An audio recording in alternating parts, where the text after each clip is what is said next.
J'espère que tout le monde a pu se restaurer, que tout le monde est à peu près revenu dans la salle. Donc on va continuer, on a un très léger retard. Mathieu nous a aidé à le résorber quasiment. Tout le monde pourra s'exprimer. Donc ce que je vais vous demander, là, la règle du jeu, je vais appeler les cinq témoins de la table ronde. Vous allez voir que c'est des profils différents, complémentaires.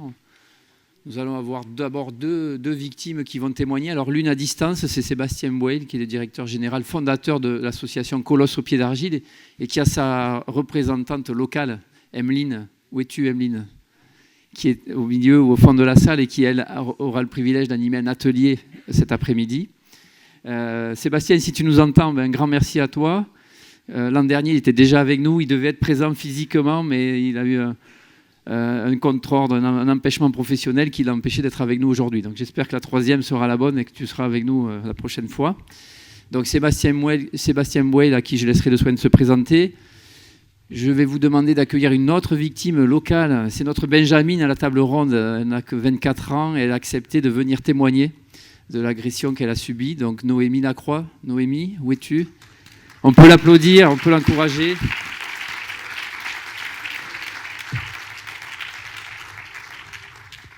Mets-toi vers le centre, là.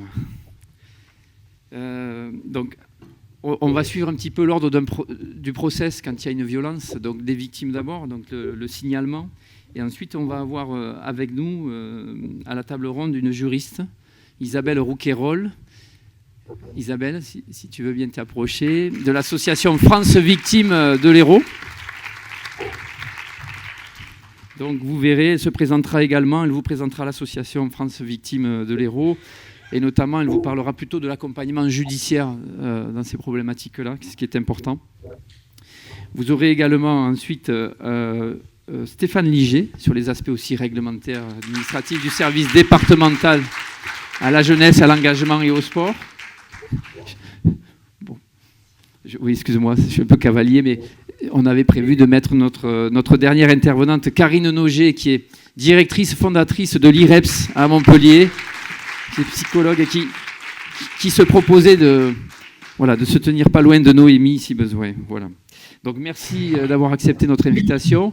On va laisser pour des questions d'organisation Sébastien intervenir le premier, puis ensuite Noémie, puis Isabelle, et dans l'ordre où je vous ai appelé, Stéphane et Karine. Donc, l'idée, c'est qu'il y a une première intervention, ils vont mieux se présenter, vous expliquer quel est leur rôle dans ce domaine-là, de la lutte, de la prévention contre les violences, l'aide aux victimes, mais aussi la réhabilitation des auteurs. Je regarde Karine. Et gardez vos questions, une fois qu'ils auront pu faire leur présentation, on aura une petite demi-heure avant de déjeuner pour les questionner.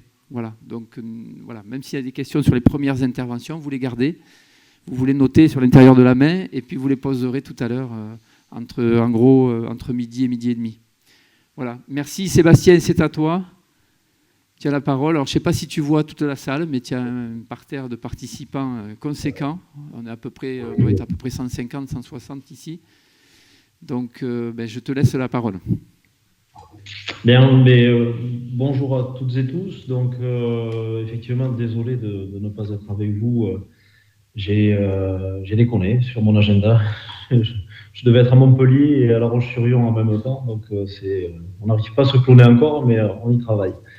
Alors, Colosse au pied d'argile est né de mon histoire personnelle.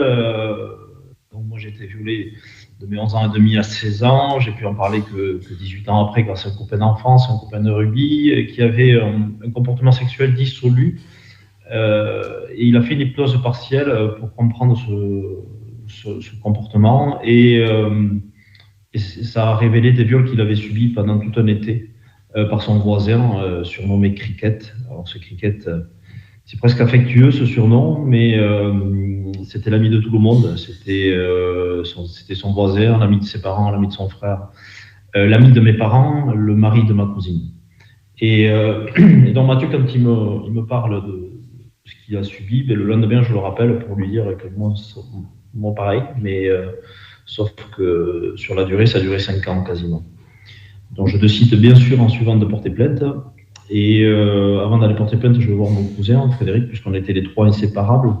les trois jouer dans la même équipe de rugby, être dans le même village, le même collège. Et à aucun moment, l'un et l'autre a imaginé que l'un et l'autre pouvaient être victimes de ce prédateur. Donc déjà, ça peut vous montrer la force de manipulation qu'ont ces personnes-là. Donc, après le dépôt de plainte, va suivre 4 années de procédure et un procès qui va arriver en assise à Mont-de-Marsan, où pendant ce procès, 3 jours de procès, je vais faire 4 nuits blanches.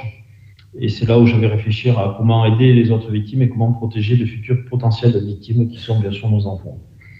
À la base, j'étais parti pour faire le tour du comité Côte Basque de rugby. Et le mercredi après-midi, parler aux gamins, parler aux éducateurs, et les samedis, faire des tournois avec les mêmes objectifs. Sauf que vite, les médias se sont intéressés à ce que je faisais, et mon combat a dû s'est semé un peu partout en France. Et c'est là où je me suis rendu compte des limites du bénévolat. Parce que j'intervenais, je recevais la parole. En 10 ans, il n'y a pas eu une fois quand même où je n'ai pas eu de victime face à moi lors de mes interventions. Peu importe le milieu, peu importe la tranche d'âge face auquel on intervient, j'ai systématiquement des victimes face à moi. Donc ça, c'est une réalité aussi qu'il faut prendre en considération. Et donc en 2016, je décide de tout arrêter, le rugby et ma profession de commercial dans l'industrie. Et je me lance donc dans ce combat. Et s'il y a bien un choix que je ne regrette pas de ces 10 dernières années, c'est bien d'avoir professionnalisé ce combat. Aujourd'hui, on est quasiment 40 salariés. Donc il n'y a pas de bénévoles qui interviennent chez Colos. Nous sommes tous des salariés formés sur le sujet, surtout formés à accueillir la parole de la victime. Formés en interne, 1 mois, voire 2 mois sur le terrain. Et aujourd'hui, Colos, voilà, le fait d'être nombreux, ça nous permet aujourd'hui, cette année, on va atteindre très certainement les 3000 interventions. Les 3000 interventions pour près de 100 000 personnes bénéficiaires de cette prévention, de ces formations. Aujourd'hui, c'est 40, bientôt 50 fédérations qui sont conventionnées avec nous. On travaille bien sûr avec 6 ministères. Et moi, je vais faire plus un focus aujourd'hui sur le sport, parce qu'aujourd'hui, le sport est quand même montré du doigt, alors que c'est celui qui fait le plus sur le sujet. Avec tout ce qui a été mis en place depuis que Roxana Maracineanu est passé ministre des Sports. En plus, on peut se satisfaire qu'il y a un continuum dans l'action gouvernementale avec Amélie Oudra-Castéra qui a justement repris le flambeau. Donc on avance sur le sujet. Alors aujourd'hui, nous, on intervient bien sûr en milieu sportif, mais aussi éducatif. Mais on a une approche qui est transversale et non clivée. Je m'explique. Aujourd'hui, quand je joue au rugby, on m'a toujours appris à faire des vidéos sur notre adversaire pour essayer de trouver les failles dans leur défense pour aller marquer des essais. Aujourd'hui, alors au début, égoïstement, j'ai voulu tester ma résilience et donc je suis intervenu face aux auteurs. Alors il y a Mathieu Lacambe qui est là, avec qui nous travaillons très bien, avec le CRIAF bien sûr, et tous les outils qu'ils peuvent faire et qui sont extraordinaires. Et donc, en déplacement en mission en Polynésie, je suis intervenu 2 fois face à 18 pédocriminels, ou pédophiles pour certains.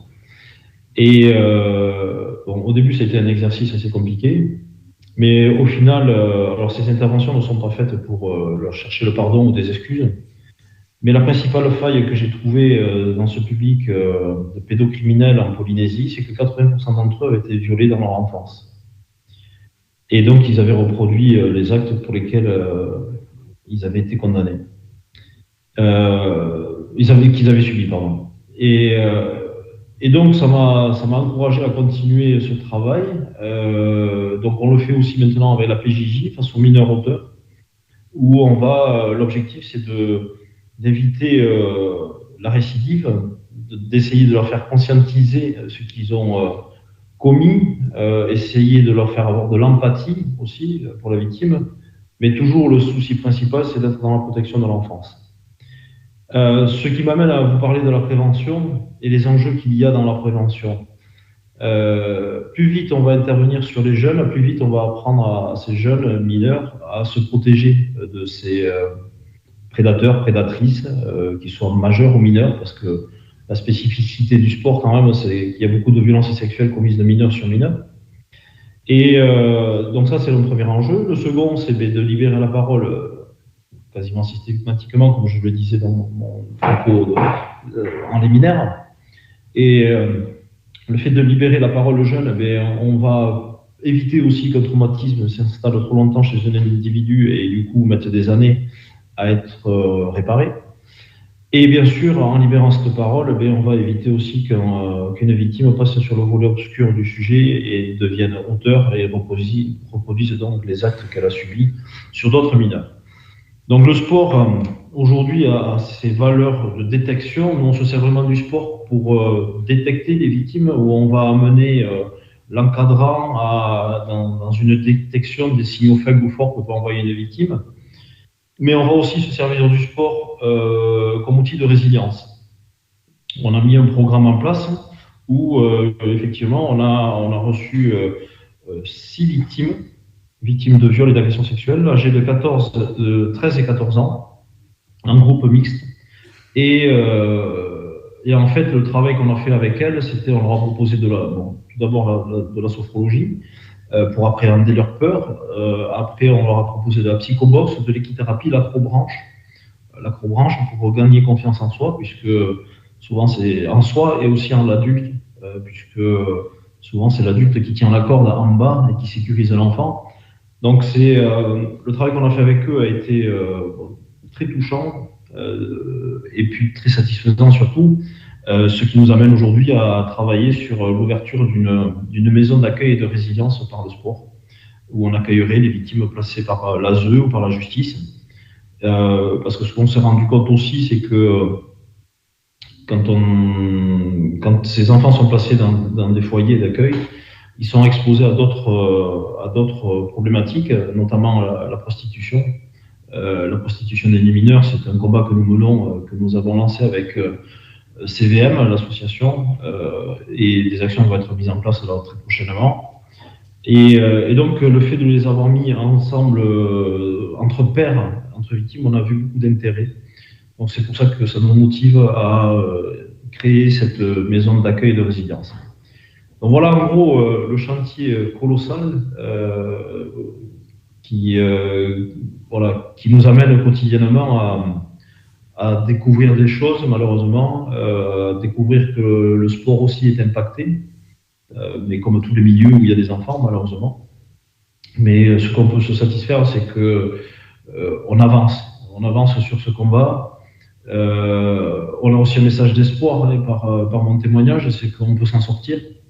Parce que malgré 4 années, presque 5 années de viol subi, 18 années de silence et d'autodestruction, aujourd'hui, je suis debout, apaisé, et au risque d'en choquer certains aujourd'hui, mais c'est quasiment devenu anecdotique ce que j'ai subi, tellement ma résilience prend le pas sur tout ce passé.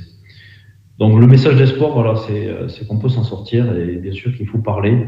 La honte doit changer de camp. On n'est pas coupable, on est victime. Merci Sébastien.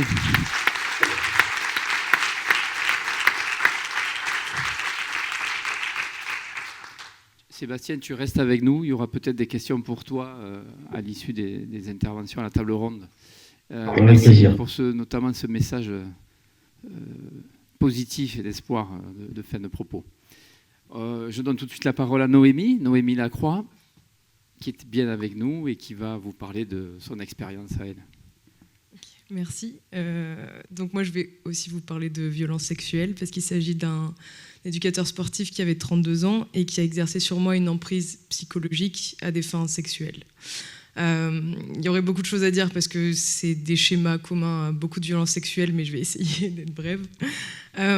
Donc pour vous donner des éléments de contexte, moi j'avais 14 ans, je venais de rentrer en 3e. Je viens de commencer des cours de roller de skatepark dans une petite ville. Et il y a plusieurs éducateurs sportifs et c'est l'un d'entre eux qui m'a approché. Cet homme-là, au début, je le voyais aux cours, donc tous les samedis. Il était tout à fait sympathique, tout à fait avenant, drôle, enfin vraiment un gars de confiance, a priori apprécié de tout le monde, bon dans sa discipline. Petit à petit, il a commencé à proposer des sessions de roller en dehors des heures de cours, donc avec des jeunes du club, mais aussi avec d'autres jeunes qu'il connaissait parce qu'il était pion dans un lycée. Il proposait de venir nous chercher chez nos parents et pour des parents c'est hyper cool de savoir que son enfant va pouvoir pratiquer son sport de façon sécurisée avec un adulte de confiance, donc je le voyais de plus en plus régulièrement. Un autre élément important, c'est qu'il a eu accès à mon numéro de téléphone et il m'avait aussi ajouté sur les réseaux sociaux, et ça c'est important parce que ça lui a donné un espace privilégié de communication avec moi, à l'abri des regards de tous les adultes. Et en fait, la façon dont il s'est approché de moi, ça a été vraiment très subtil. C'était des micro-comportements. Ça va être une main sur l'épaule, ça va être un regard, ça va être un compliment sur mes habits, sur la façon dont je fais du roller. Et en fait, ça peut sembler tout à fait anodin. C'est des actes qui paraissent tout à fait gentils. Et en fait, ça servait, dans un processus manipulatoire, à brouiller les repères d'éducateurs sportifs pour le placer comme quelqu'un de confiance, quelqu'un d'attirant. Et à 14 ans, c'est plutôt valorisant d'avoir un regard d'un homme de 32 ans qui se pose sur nous.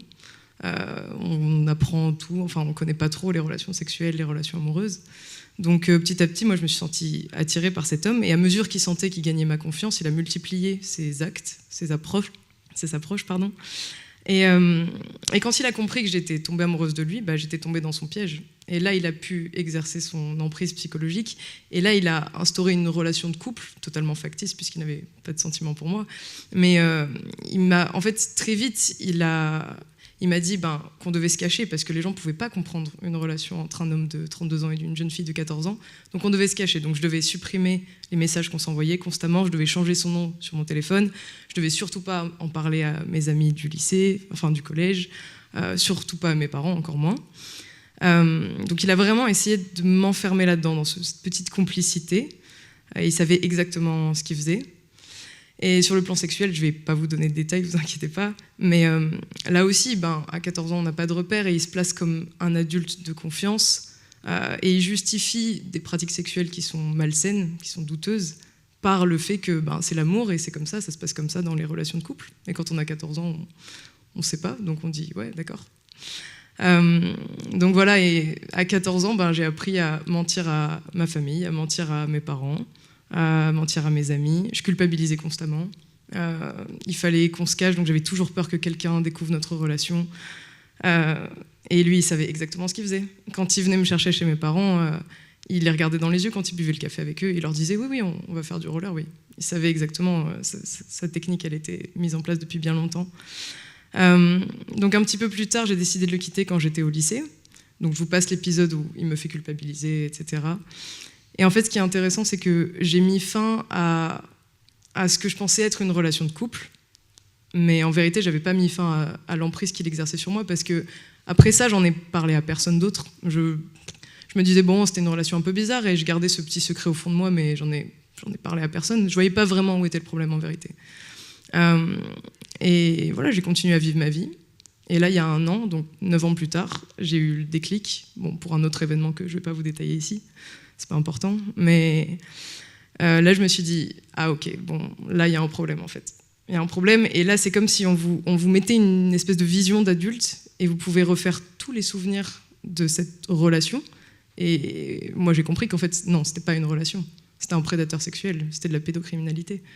Et la relation à laquelle je croyais quand j'étais ado, la relation amoureuse, elle n'a jamais existé. Il voulait juste profiter de ma naïveté, et de ma naïveté sur le plan sexuel quand j'étais adolescente. Ça fait un petit peu mal de se rendre compte de ça, évidemment. Et quand j'ai refait le fil de tous mes souvenirs, j'ai repensé à plein de détails. Et en fait, j'ai compris que j'étais pas du tout la seule victime, qu'il y en avait eu plein avant moi, qu'il y en aurait après moi, et que tant qu'il continuerait d'exercer, parce qu'il a continué à exercer pendant ces 9 ans, exercer dans plein de clubs avec des enfants, et que tant qu'il sera au contact avec des enfants, ça continuera. Et après, j'ai réalisé qu'en fait, malheureusement, il y avait beaucoup de gens qui savaient. Il y avait beaucoup de gens, et quand je dis des gens, c'est des adultes responsables qui tenaient des clubs avec des enfants. Il y avait beaucoup de gens qui savaient, qui avaient eu des signaux d'alerte, Et en fait, ce que j'ai compris petit à petit, enfin, de ce que je sais pour l'instant de l'histoire, c'est que les seules personnes qui ont essayé de faire des choses pour que ça change, qui ont vu les signaux de danger et qui ont essayé de l'écarter des enfants, de protéger les enfants, ce sont des femmes. Et on ne les a pas écoutées parce que c'était des femmes. Et ça, ce constat, il est vraiment désolant et j'espère que c'est en train de changer. Donc en fait, quand j'ai compris qu'ils continuaient à donner des cours et que personne ne faisait rien, je me suis dit, mais pourquoi les gens se taisent ? Pourquoi c'est si tabou ? Est-ce que vraiment c'est si dur de dire qu'un adulte manipule des ados ? Je trouvais ça assez étonnant de voir que les adultes préféraient se taire. Donc j'ai compris que j'avais un rôle à jouer. Malheureusement, c'est toujours les victimes qui ont un rôle à jouer. Du coup, j'ai pu aller porter plainte et j'ai pu faire des démarches. Et il y a eu des enquêtes et c'est pour ça que je peux vous parler aujourd'hui. Mais tout ça, ça a été possible parce que j'ai des gens de confiance qui m'ont entourée. Moi, ça a pris que, entre guillemets, 10 ans à réaliser. Ça peut prendre bien plus de temps. Ça peut même jamais arriver. Donc voilà, tout le monde n'a pas cette chance.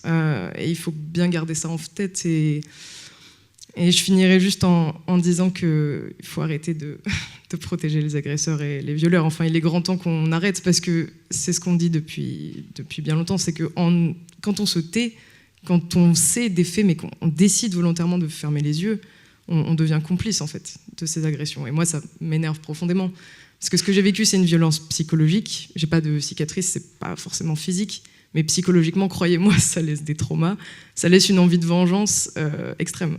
Donc voilà, c'est juste sur ça que j'aimerais terminer. Je vous remercie.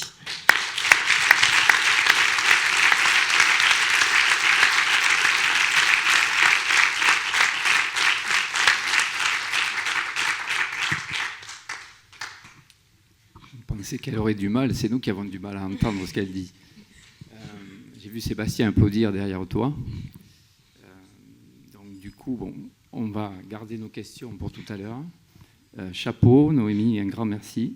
C'est important de personnaliser aussi ces faits-là. Ça va être difficile, mais on va continuer. On va venir sur des choses. Isabelle Rouquayrol, donc de juriste à France Victimes. On va aller sur... c'est la suite logique. On décrit des faits, ce qui nous est arrivé, les violences qu'on a subies. Et ensuite, on peut aller sur le terrain judiciaire ou pas. Donc, je te laisse le soin, Isabelle, de prendre le relais. Oui, après cette intervention. Tu peux commencer par présenter France Victimes. Tout à fait. Et ensuite... Donc, je suis Isabelle Rouquayrol, je suis juriste à l'association France Victimes 34. C'est une association qui existe depuis 40 ans sur le territoire de l'Hérault, qui fait partie d'une fédération de 130 associations au niveau national, donc la fédération France Victimes. C'est une association de loi 1901 qui est reconnue d'utilité publique et agréée par le ministère de la Justice.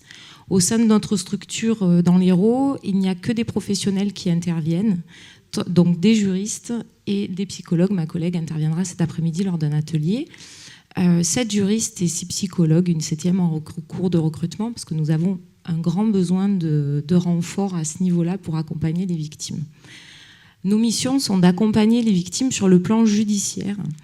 Alors, accompagner les victimes, ce n'est pas les représenter. Nous sommes juristes, nous ne sommes pas avocats, nous n'avons pas qualité pour agir en justice. Mais nous pouvons les informer de leurs droits, nous pouvons les recevoir à tout moment de la procédure, peu importe qu'elles aient déposé plainte ou pas, qu'on en soit au début du processus ou qu'on même le processus judiciaire en lui-même soit clôturé, nous sommes là pour les informer de leurs droits, des droits. Donc on accompagne au dépôt de plainte, on accompagne à la constitution de partie civile, vraiment dans l'exercice des droits, la recherche des avocats, montage des dossiers d'aide juridictionnelle, éventuellement accompagnement sur l'évaluation des dommages et intérêts, etc. Ce qui ressort des témoignages et de notre activité, surtout dans la matière des violences et notamment des violences sexuelles, ce sont ces notions d'emprise qui ne sont pas ou peu définie, en tout cas au niveau juridique. Dans le code pénal, la notion d'emprise, elle est envisagée uniquement dans une infraction qui est celle de l'abus de faiblesse et éventuellement utilisée en matière de dérive sectaire. Il y a des travaux en ce moment au niveau notamment du Sénat sur cette notion d'emprise et pour essayer de la judiciariser. Mais on est vraiment dans cette idée de sujétion. de mise sous cape de la victime pour pouvoir la contrôler, la manipuler et l'amener à réaliser des actes dont elle n'a pas conscience ou auxquels elle ne consent pas. Voilà.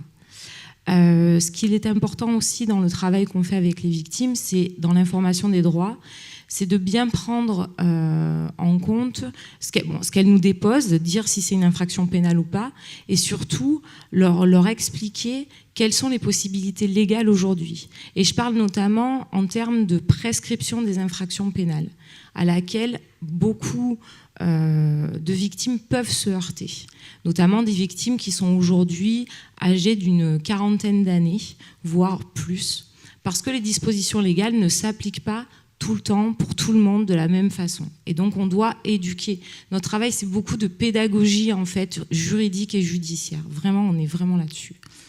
Voilà.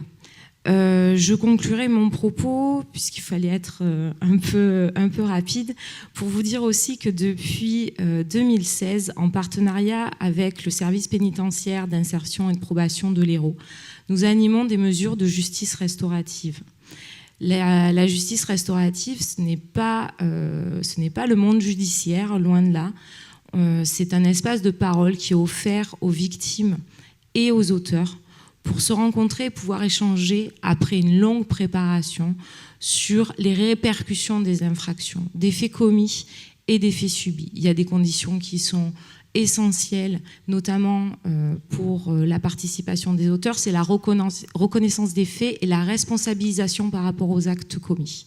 C'est vraiment quelque chose de primordial. Voilà. Nous avons la chance d'avoir le CRIAVS qui nous supervise sur les rencontres que nous animons sur la thématique des violences sexuelles. Et voilà. Voilà.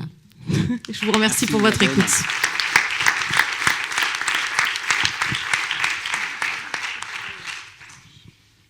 Stéphane, si tu veux bien prendre la suite. Donc Stéphane Ligier, qui est conseiller d'animation sportive au SDJES de l'Hérault.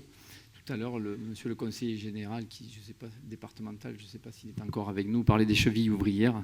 Il a oublié de citer Stéphane. Stéphane Ligier, c'est la cheville ouvrière avec Laurence Collat de ce séminaire. Oui, alors en effet, il a quand même cité Laurence Collat. C'est à partir du moment où il cite ma chef de service, je me sens évidemment concerné, c'est normal. Alors oui, nous en effet, on est une étape du processus. L'ordre des personnes qui prennent la parole dans la table ronde a été un peu calculé, on va dire, pour qu'elle corresponde en fait au déroulement de l'ensemble du processus.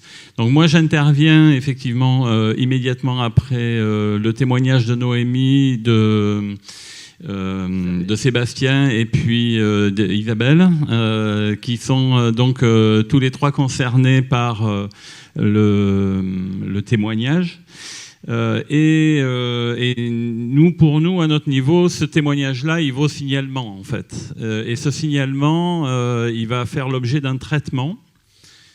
Donc, un traitement en plusieurs étapes. La première étape, ça va consister à d'abord vérifier si les faits sont vraisemblables.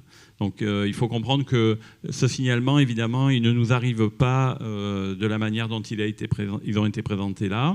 Nous, la plupart du temps, il nous arrive sur un papier, une déclaration qui est faite, qui est manuscrite ou qui est dactylographiée, mais qui nous arrive et qui décrit une situation qui potentiellement peut être anormale. Donc la première étape que nous réalisons, c'est de vérifier si les faits qui sont rapportés ont pu matériellement se produire. Donc déjà, est-ce que les personnes qui sont mentionnées étaient bien présentes au moment décrit?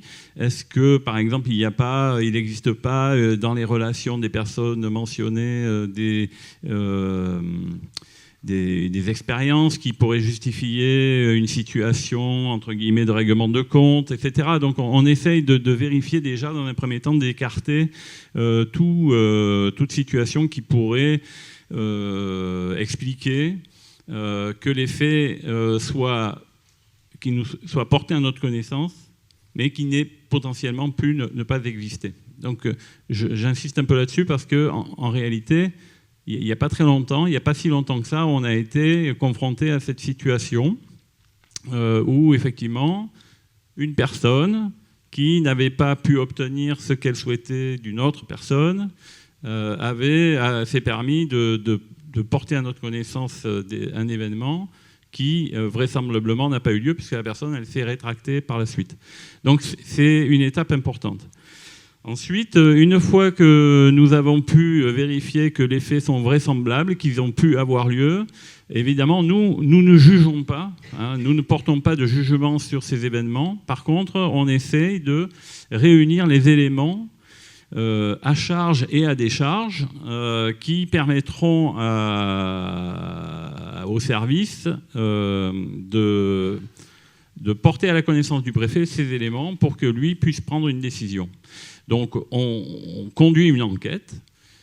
Cette enquête, elle consiste à réaliser des auditions. Alors on va auditionner la personne qui s'estime victime, on va auditionner les témoins, éventuels quand il y en a.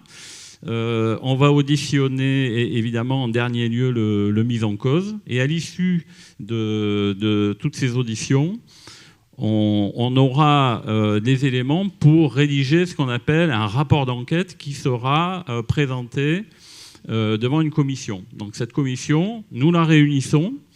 Il s'agit de la formation spécialisée du Conseil départemental de la jeunesse, des sports et de la vie associative que nous réunissons, qui comprend 15 personnes représentatives de la société, et du sport, de la vie associative, et qui sont répartis dans 4 collèges, donc c'est 15 personnes. Et devant cette commission, donc la personne qui réalise l'enquête est nommée rapporteur, elle vient, elle présente son rapport d'enquête, elle remet son rapport d'enquête qui a déjà été diffusé à tous les membres, et puis ensuite elle se tait, parce que le rapporteur qui a conduit l'enquête ne peut pas prendre part au débat. Donc à ce moment-là, la personne mise en cause est invitée à se présenter devant cette commission. Et à l'issue des débats, la commission émet un avis qui est transmis au préfet et qui décide de la mesure s'il est nécessaire ou non de prendre une mesure d'interdiction d'exercer de la personne en question. Voilà. Alors, j'ai simplement oublié de mentionner qu'au départ, après le signalement, si on estime que l'urgence nécessite, on a la possibilité de prendre, sans passer par la procédure de la commission départementale, de prendre un arrêté d'interdiction en urgence qui écarte la personne mise en cause pendant 6 mois et qui nous laisse donc 6 mois le temps de conduire l'enquête de manière à réunir les éléments sans continuer d'exposer les victimes potentielles au risque d'agression. Voilà. À l'issue de ce travail, évidemment, nous sommes chargés de rédiger la mesure d'interdiction qui a été prononcée par le préfet. Et nous sommes exposés, enfin pas exposés, mais c'est ce qui est une procédure normale, nous sommes évidemment sujets aussi à des recours. La personne mise en cause, celle qui est destinataire de la mesure d'interdiction, elle se défend aussi, elle a des droits, elle se défend. Et souvent, elle est accompagnée d'un avocat qui la conseille et qui fait des recours devant le tribunal administratif. Et parfois même, si le tribunal administratif maintient la mesure, en appel. Voilà. Donc nous, à ce moment-là, on est chargé de vérifier, de relire les déclarations, des recours et d'apporter en réponse les éléments nécessaires à éclairer le tribunal de manière à ce qu'il puisse prendre un jugement équitable. Voilà, rendre un jugement équitable. Voilà, en ce qui nous concerne. Merci beaucoup.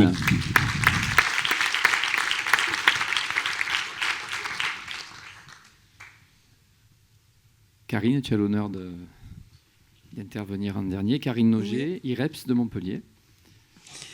Alors, je prends mes notes un petit peu. Là, on va faire un petit grand écart, plutôt un grand qu'un petit écart, puisque j'ai la... Merci d'ailleurs pour le cadeau, de parler plutôt côté... Il fallait bien aborder le sujet. Il fallait aborder le sujet de la question des auteurs. Donc c'est vrai que j'ai vraiment envie de dire systématiquement, je le dis toujours à Sébastien, mais aujourd'hui à toi aussi, Noémie, je crois que c'est extrêmement important. Merci de parler. C'est libérer la parole, c'est une chose. La présence aujourd'hui montre que l'écoute aussi se libère. C'est quelque chose que on voit de plus en plus.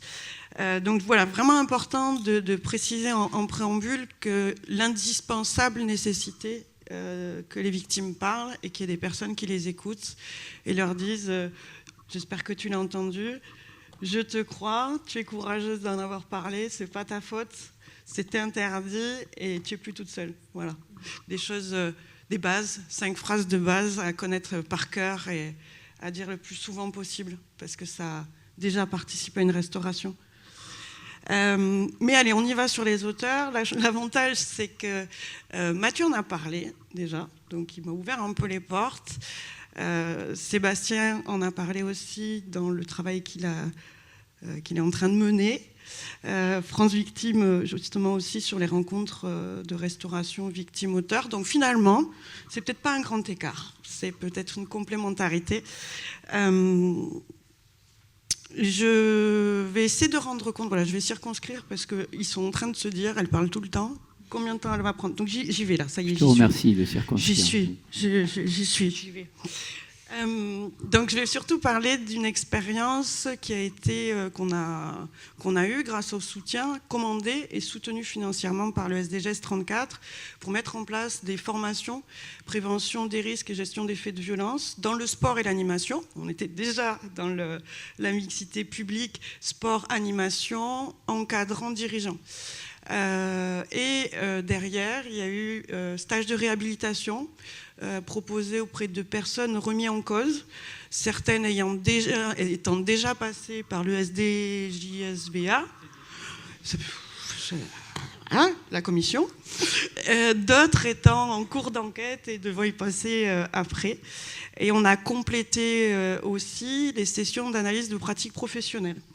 Alors pourquoi je parle des 3 et pas que des auteurs qu'on a pu rencontrer, accompagner dans le cadre du stage de réhabilitation? C'est parce qu'on avait des auteurs aussi dans la formation. On avait des auteurs dans les analyses des pratiques professionnelles qui nous ont renvoyé les mêmes émotions et les mêmes sentiments qu'on a eu au début du stage de réhabilitation. Les personnes qui sont arrivées au stage ont dit mais je suis dans l'incompréhension totale. Je ne sais pas pourquoi je suis là. J'ai pas l'impression d'avoir fait quelque chose de grave. En plus, j'ai même pas l'impression d'avoir fait quelque chose de l'ordre de la violence. C'est injuste, c'est violent pour moi. Et déjà, à partir de là, ça fait, voilà, surprise. Bon, après, je précise quand même, il n'y avait pas de prédateurs, il n'y avait pas de personnes qui présentaient, qui souffraient de paraphilie. Hein. Donc, on n'était quand même pas... voilà. On était plutôt sur des auteurs inconscients, insouciants, qui n'étaient pas dans l'intention, mais qui avaient été remis en cause de manière tout à fait objective et pertinente par rapport à des comportements qui étaient effectivement inacceptables, de caractère sexuel, mais pas de l'ordre du crime. Tout le travail qu'on a fait, finalement, c'était le même en formation qu'en stage de réhabilitation ou en analyse des pratiques professionnelles.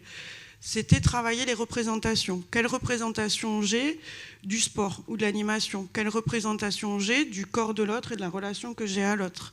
Quelle représentation j'ai sur ce qui est acceptable et inacceptable au nom de la performance sportive, au nom de l'accompagnement éducatif en animation? Est-ce que ce que je reproduis, on parlait tout à l'heure de mimétisme, est-ce que je reproduis en termes de discours et de méthode, est-ce que je les ai questionnés avant?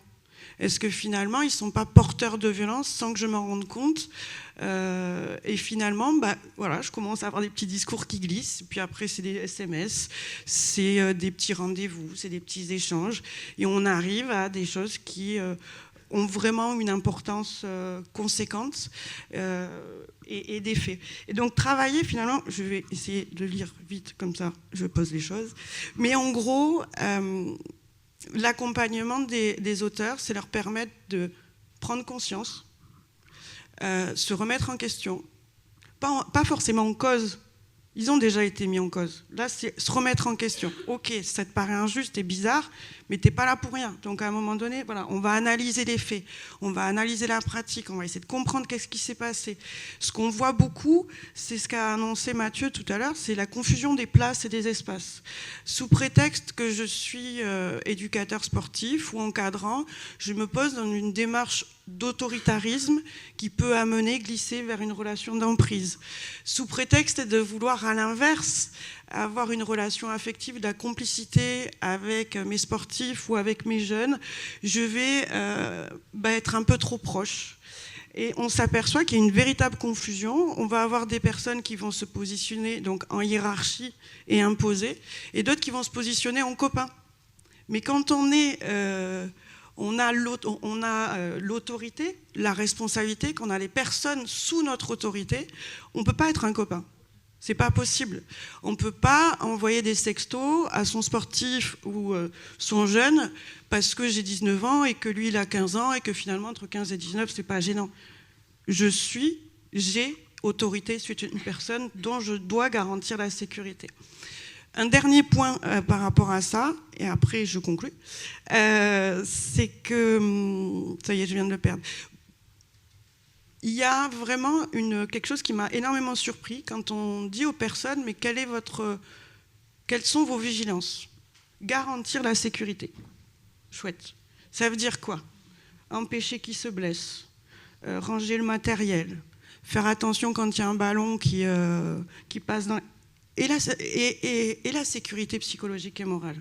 Et l'intégrité psychique. Ben, en fait... Quand on leur pose la question, ils se disent « Ah ouais, c'est vrai ». Mais ils n'en ont pas fait une vigilance permanente comme ils la font sur le côté physique. Et je trouve que c'est important de travailler aussi sur cette responsabilisation et cette vigilance. La loi, et c'est ma conclusion, il y a une loi pour ceux qui sont plus dans le sport, de démocratisation du sport, qui a rendu obligatoire des enseignements sur la prévention des risques et la gestion des faits de violence dans les formations initiales. Super.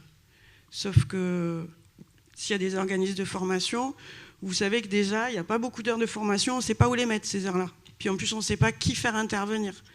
Et puis c'est coûteux. Mais c'est une obligation légale, donc il faudrait se poser la question. Donc, on est en train de réfléchir, on est plusieurs organismes à réfléchir à former des formateurs en interne des organismes. C'est-à-dire ne pas se démultiplier partout dans les 13 départements et les 700 formations, mais peut-être se dire on va créer des formateurs relais dans les organismes de formation.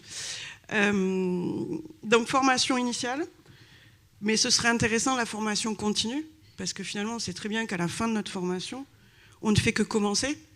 On va aller sur le terrain et on va évoluer et on va se questionner. Donc ce serait intéressant de rendre aussi obligatoire une formation continue sur la question de la prévention des violences et la gestion des faits de violence, mais plus largement d'analyse de la pratique professionnelle qui se centre sur la posture, sur l'éthique, sur la distance relationnelle, sur la communication. Voilà, c'est déjà pas mal. Merci de m'avoir écouté. Merci Karine.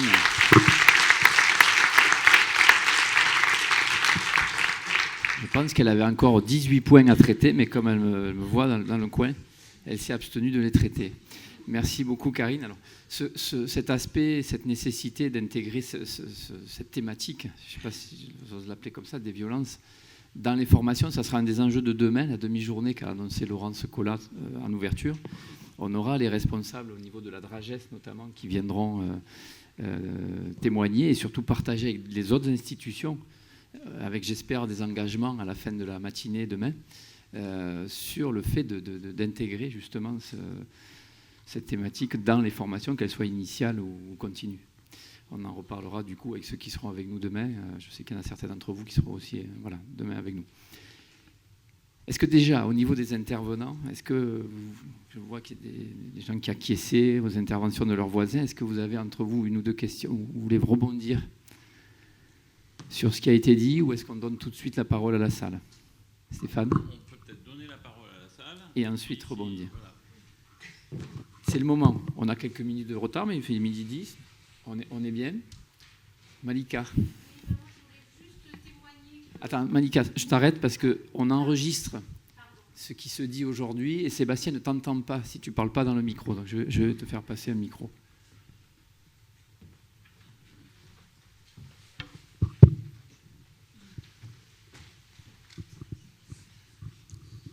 Bonjour, je voulais juste témoigner.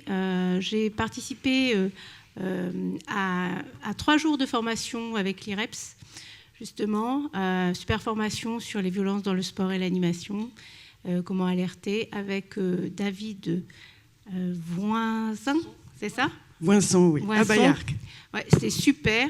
Et donc, dans le cadre des accueils collectifs de mineurs mis en place par la SDJES, et je la conseille à tout le monde.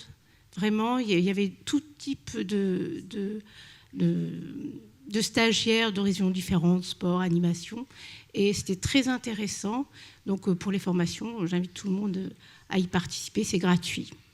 Donc, allez-y. Karine qui a amené sa VRP, c'est simple. Non.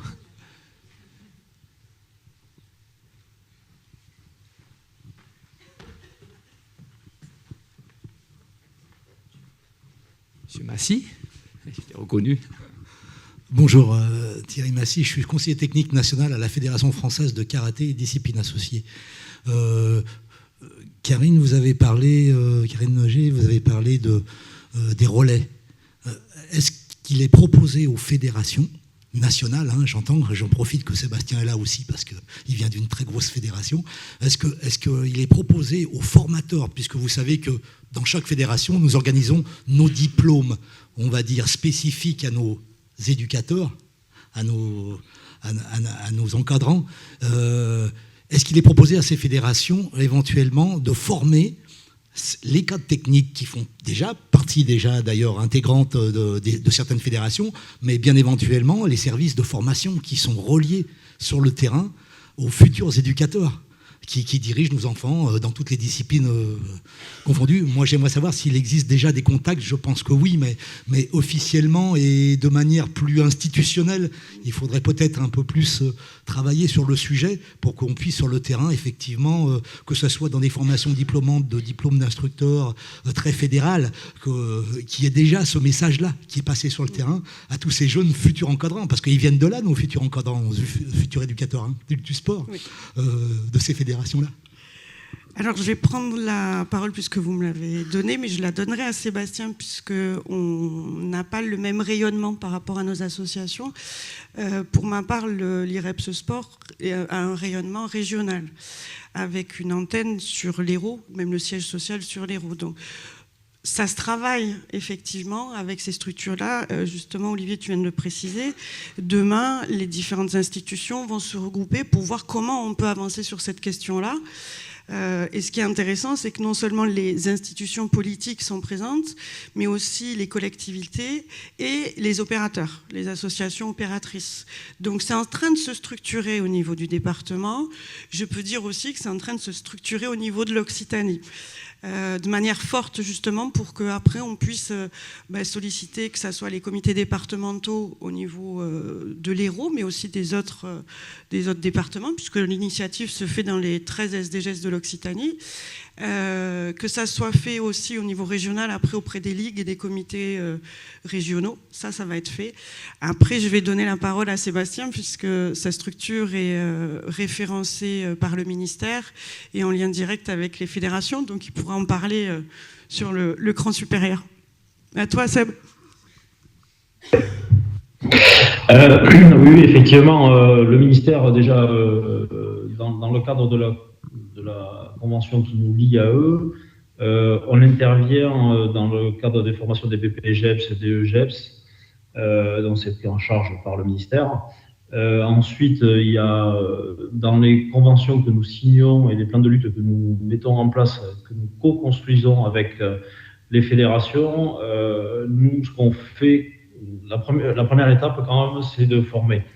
Avant d'aller intervenir, on va former les cadres techniques, on va former des référents aussi par ligue ou par département ou district. Et c'est quelque chose qui aujourd'hui est quand même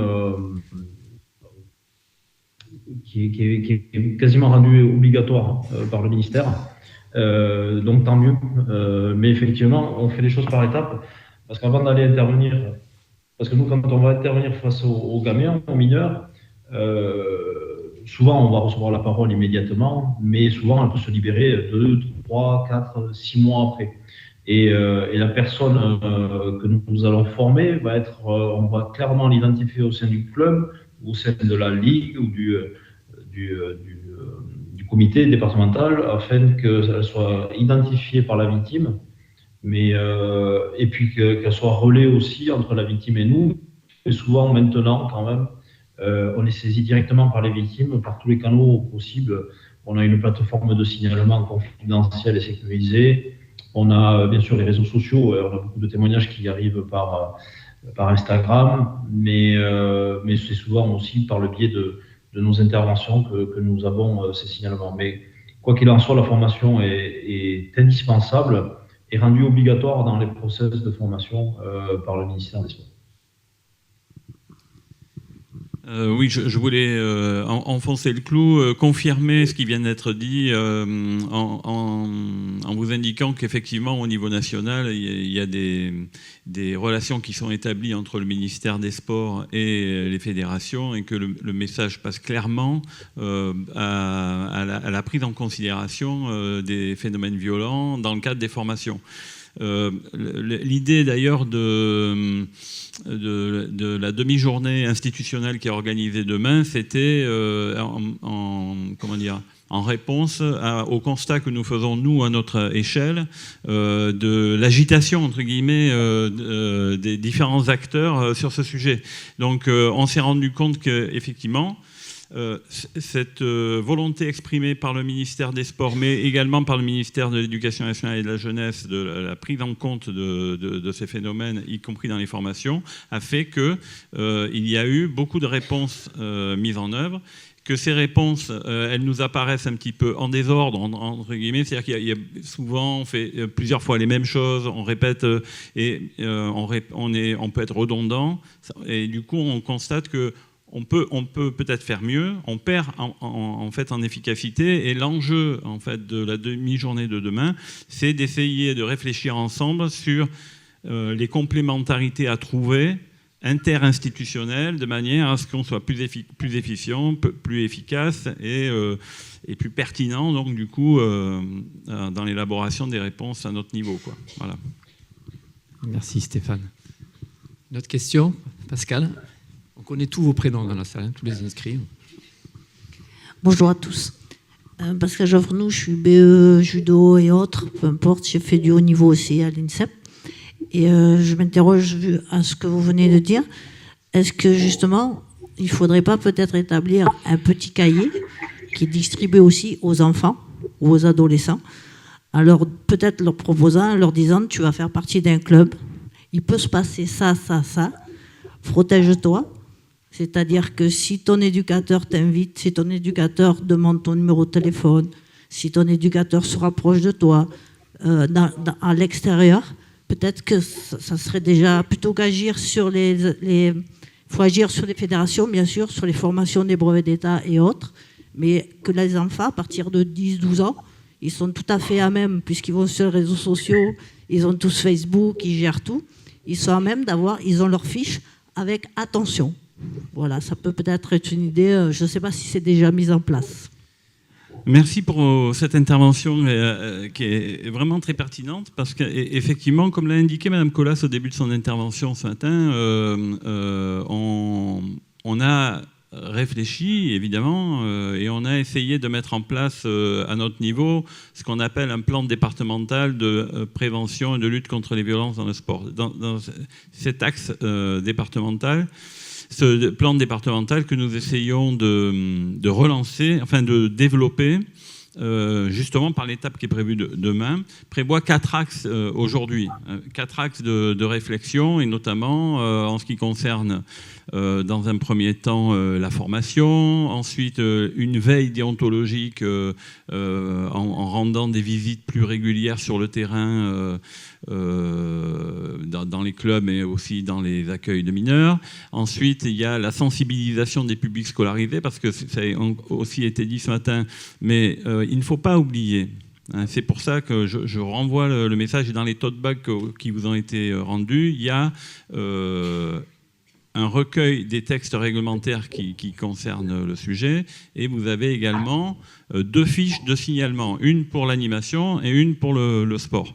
Donc en fait, ces fiches de signalement, vous pouvez les photocopier sans limite, et puis vous en servir à chaque fois que c'est nécessaire. Donc ces publics-là, l'immense majorité des personnes victimes sont des enfants, sont des mineurs. Ces publics-là, en fait, sont le trait d'union entre toutes les institutions. Ce sont les mêmes personnes qui vont à l'école, qui vont au centre de loisirs, qui vont au club sportif, etc. Donc, on les retrouve à des moments différents. Et donc, la question, c'est un des axes que nous n'avons pas encore développé, qui est finalement la sensibilisation de ces publics, parce que la question se pose pour nous de savoir où c'est le meilleur endroit pour les interpeller, quand c'est le meilleur endroit. Il y a certains freins aussi qui sont compréhensibles. C'est-à-dire que l'école est quand même moins accessible, le temps scolaire c'est quand même moins accessible pour nous que le temps périscolaire, par exemple, ou que le club sportif. Mais quand on s'adresse au club sportif, les enfants ne sont pas concentrés dans un même endroit, et c'est beaucoup plus difficile de les atteindre. Et donc, du coup, voilà, c'est cette réflexion-là.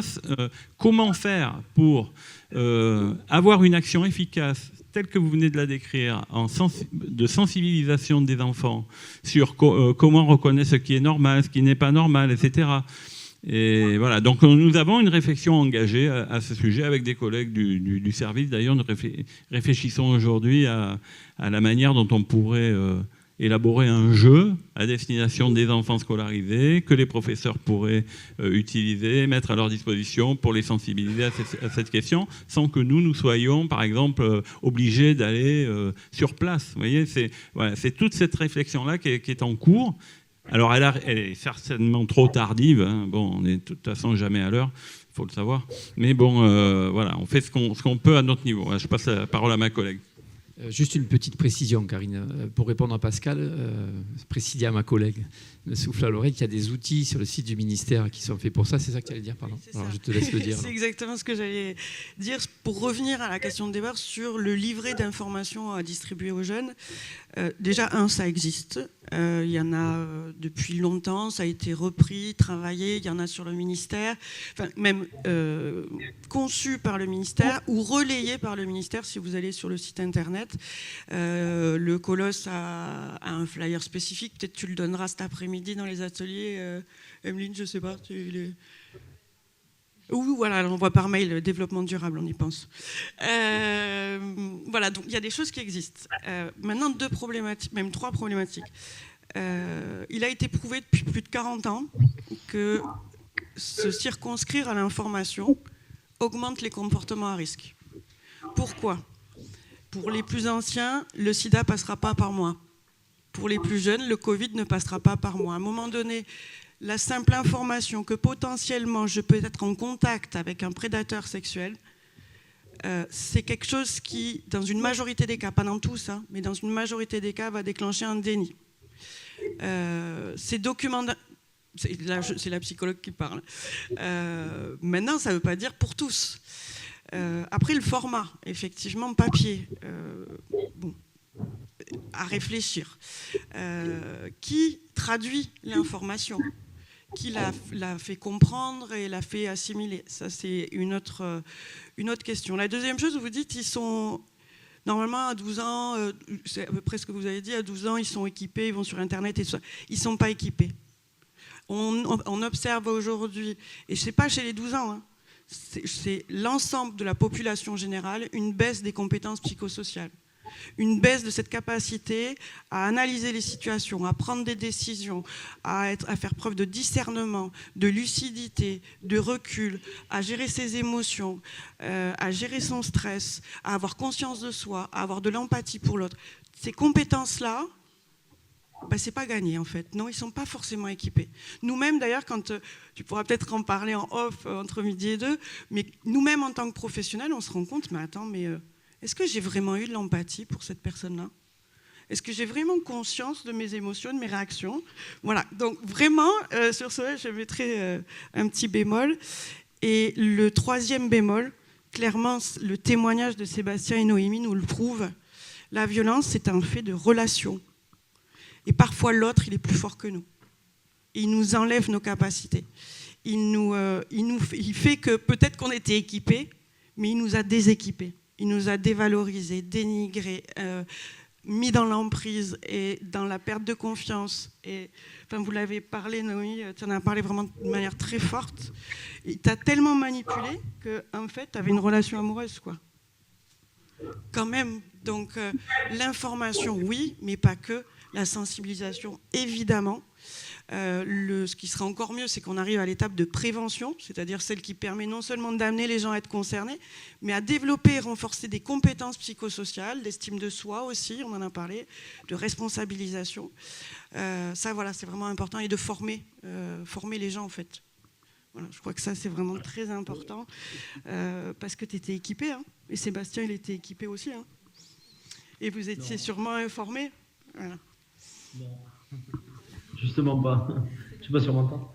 Non, moi, je serais un peu plus vigilant quand même sur la prévention et qui la dispense. On n'était pas équipés. À l'époque, moi, c'était au début des années 90, on ne parlait pas de ce sujet, ni dans mon club sportif, ni dans l'école, pas dans les médias. Il n'y avait pas de prévention, il n'y avait pas tout ce qu'on peut avoir aujourd'hui, et c'est un atout pour les victimes, tant mieux. Pour revenir sur la question initiale de la Fédé de judo, donc Fédé avec qui on est conventionné, on a tous les outils justement de prévention et une charte. Surtout cette charte, elle est faite pour protéger, parce que nous, dans le combat que nous menons, on ne fait pas la chasse aux sorcières, on n'est pas là pour faire la chasse aux prédateurs dans les clubs. On est là pour faire la protection de l'enfant, mais aussi celle de l'éducateur. On en parle trop peu, parce que l'éducateur, des fois, va se mettre dans des situations qui pourraient être mal interprétées et être sujet à de fausses allégations. Et j'ai aidé un club, je crois que je l'avais dit l'année dernière, hein, un club de votre ville, enfin surtout un éducateur qui avait été pris à partie par des gamins parce qu'il n'était pas conservé en centre de formation.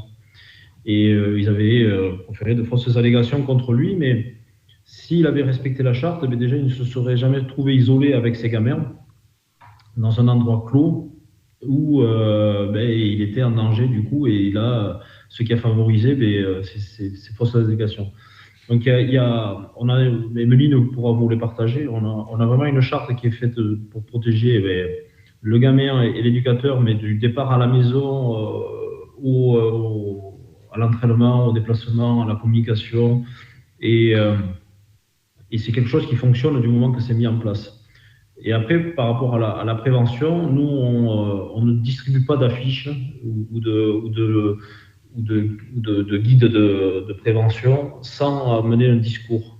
Malheureusement, le ministère des Sports, je leur ai dit plusieurs fois, ils ont envoyé des cartons entiers d'affiches contre les violences sexuelles.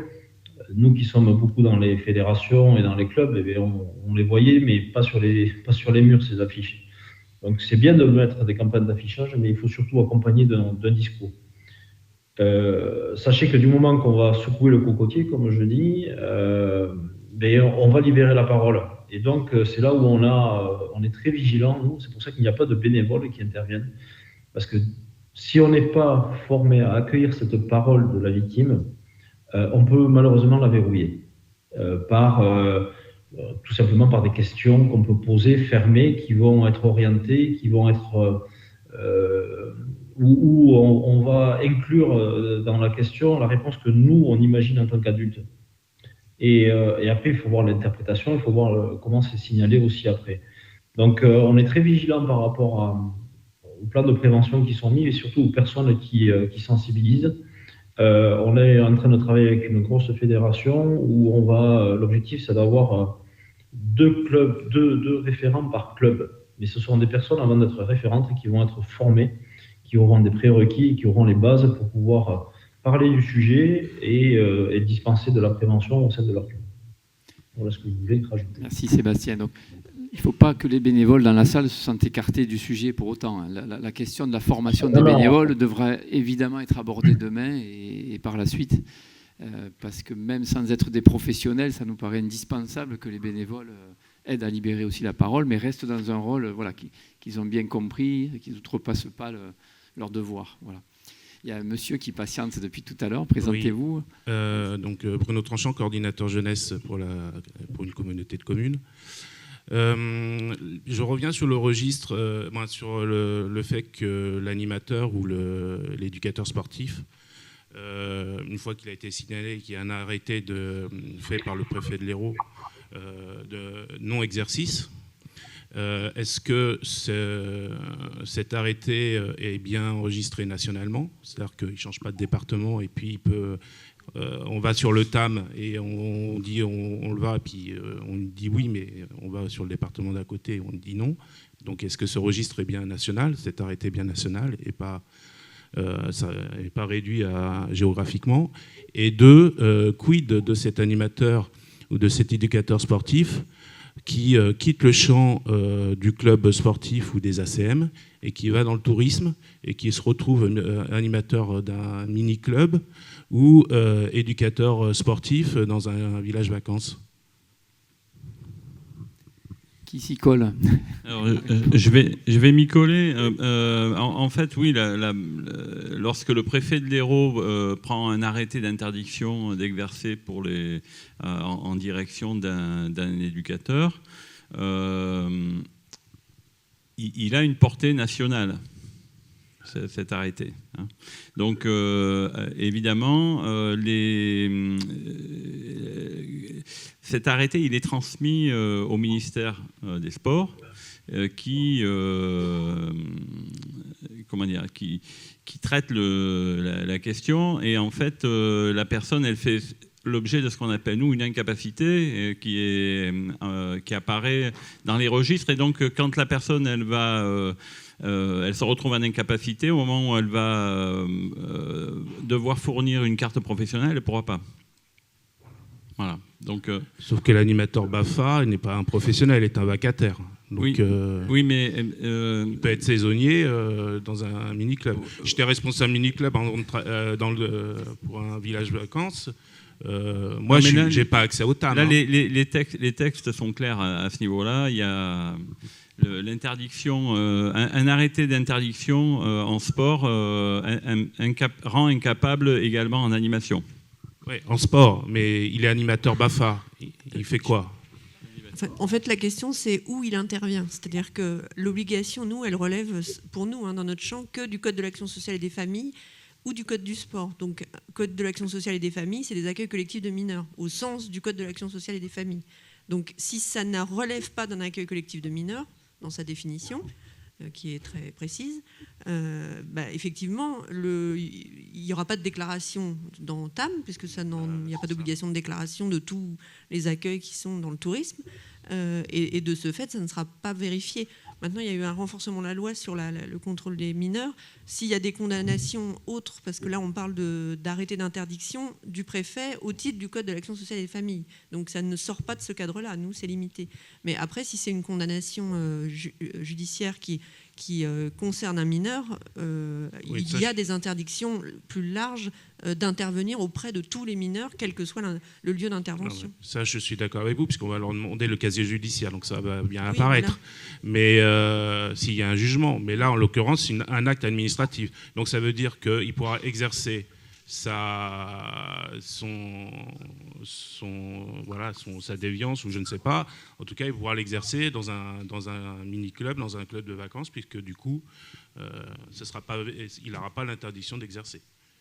Donc il pourra recommencer, et s'il passe sous les radars, il sera tranquille. D'accord. Alors en général, il y a une enquête, si c'est des faits qui relèvent du pénal, il y a enquête judiciaire, et voilà, c'est l'autre versant justement de la procédure. Mais il est logique que la mesure de police administrative telle qu'elle est conçue pour protéger au sein des accueils collectifs de mineurs ne porte que sur le cadre des accueils collectifs de mineurs et ne suffit pas à protéger dans toutes les sphères de la société. Parce qu'il y a plein d'endroits où il y a des interventions au cours de musique, à la MJC. Voilà. Et là, on n'est pas dans le champ des accueils collectifs de mineurs. Ou catéchisme.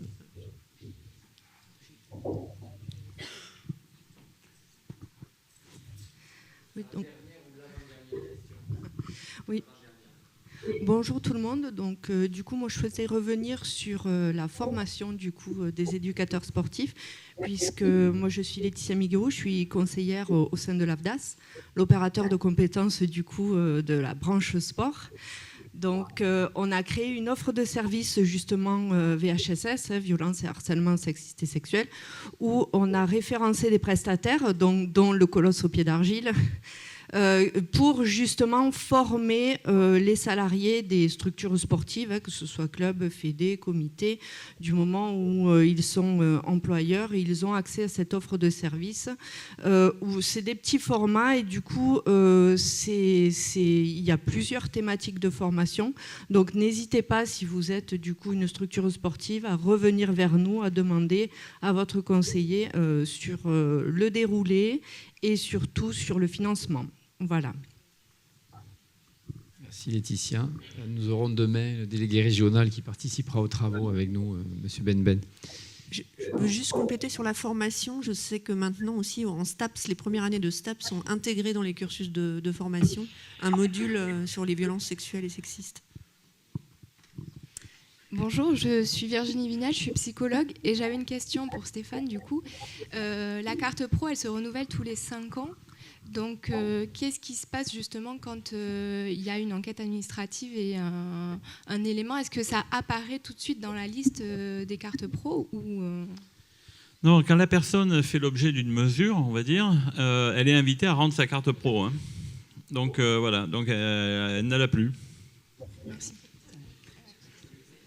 Mais elles sont. Et si elle ne le fait pas? Elles sont filtrées automatiquement chaque année. Hein. Non, mais Sébastien, vas-y, on ne t'a pas entendu. Elles sont passées au crible chaque année. Oui. Et donc, une fois qu'elles sont en incapacité, ça apparaît effectivement dans le fichier. Hein.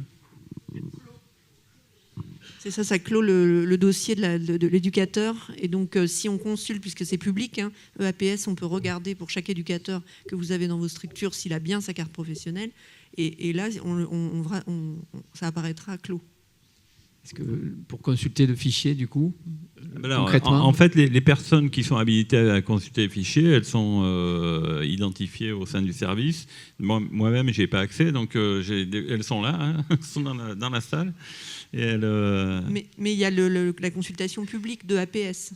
C'est ça. Ça, c'est un site internet ouvert à tous où on peut taper le nom d'un éducateur. Donc concrètement, il faut aller où? Est-ce qu'on a mis l'information dans les tote bags ou pas pour ça? Si on vous donnera sinon l'information d'ici la fin de la journée. Là, je ne veux pas piéger. Okay. Bien. Il est 1h moins 20.